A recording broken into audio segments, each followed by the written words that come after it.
Instrument ಹೆಸರೇನು, ಈ ಇನ್ಸ್ಟ್ರೂಮೆಂಟ್ನ ಏನಕ್ಕೆ ಯೂಸ್ ಮಾಡ್ತಾರೆ, ನಿಮ್ಗೇನಾದ್ರು ಗೊತ್ತಿದ್ರೆ ಕಮೆಂಟ್ ಮಾಡಿ, ಅಥವಾ ಗೊತ್ತೇ ಅಂದರೆ ವಿಡಿಯೋ ಕೊನೆ ತನಕ ನೋಡಿ, ನಾನು ಹೇಳ್ತೀನಿ.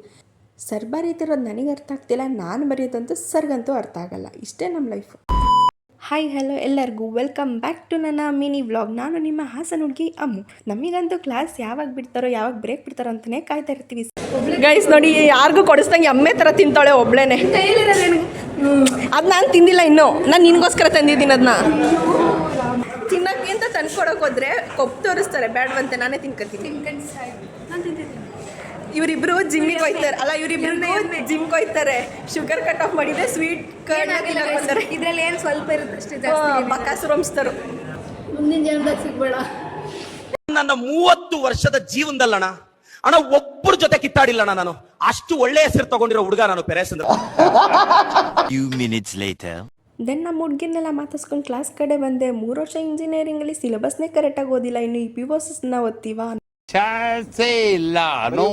ಅದೇ ಜೋಶಲ್ಲಿ ಮಧ್ಯಾಹ್ನ ಲ್ಯಾಬ್ ಇತ್ತು, ಲ್ಯಾಬ್ ಕಡೆ ಹೊಂಟೆ. ಇವಾಗ ಹೇಳ್ತೀನಿ ಕೇಳಿ ಗೈಸ್, ಇದ್ರ ಬಗ್ಗೆ ಇನ್ಫಾರ್ಮೇಷನ್. ಇದನ್ನ ಆಟೋಕ್ಲೇವ್ ಅಂತ ಕರೀತಾರೆ. ಈ ಆಟೋಕ್ಲೇವ್ನ ಏನಕ್ಕೆ ಯೂಸ್ ಮಾಡ್ತಾರೆ ಅಂದರೆ ಸ್ಟೆರಿಲೈಸೇಷನ್ ಪರ್ಪಸ್ಸಿಗೆ ಯೂಸ್ ಮಾಡ್ತಾರೆ. ಯಾವುದೇ test tubes, glass test tubes ಏನೇ ಇದ್ದರೂ ಯಾವುದು ಕಂಟಾಮಿನೇಟ್ ಆಗಬಾರ್ದು ಅಂತ ಅದರಲ್ಲಿಟ್ಟು ಸ್ಟೆರಿಲೈಸೇಷನ್ ಮಾಡೋಕ್ಕೆ ಯೂಸ್ ಮಾಡ್ತಾರೆ. ದೆನ್ ನಮ್ಮ ಪ್ರತೀಕ್ ಅಣ್ಣವರು ಹೆವಿ ಮೋಟಿವೇಶನ್ ಕೊಡ್ತಾಯಿದ್ರು ಜೂನಿಯರ್ಸ್ಗೆ. ಏನೇನು ಪುಂಕ್ತಿದ್ನೋ ನನಗಂತೂ ಗೊತ್ತಿಲ್ಲ. ಇದೇ ಥರ ಚಿಕ್ಕ ಪುಟ್ಟ ಇನ್ಫಾರ್ಮೇಷನ್ ನನಗೆ ಗೊತ್ತಿರೋದಿದ್ರೆ ಅದನ್ನು ನಿಮ್ಮ ಹತ್ರ ಶೇರ್ ಮಾಡ್ತೀನಿ ಅಂತ ಇವತ್ತಿನ ವಿಡಿಯೋ ಮುಗಿಸ್ತಾ ಇದ್ದೀನಿ. ನೆಕ್ಸ್ಟ್ ವಿಡಿಯೋದಲ್ಲಿ ಸಿಗ್ತೀನಿ. ಒಂದು ಫಾಲೋ ಮಾಡಿ, ಲೈಕ್ ಮಾಡಿ, ಕಮೆಂಟ್ ಮಾಡಿ ಗೈಸ್.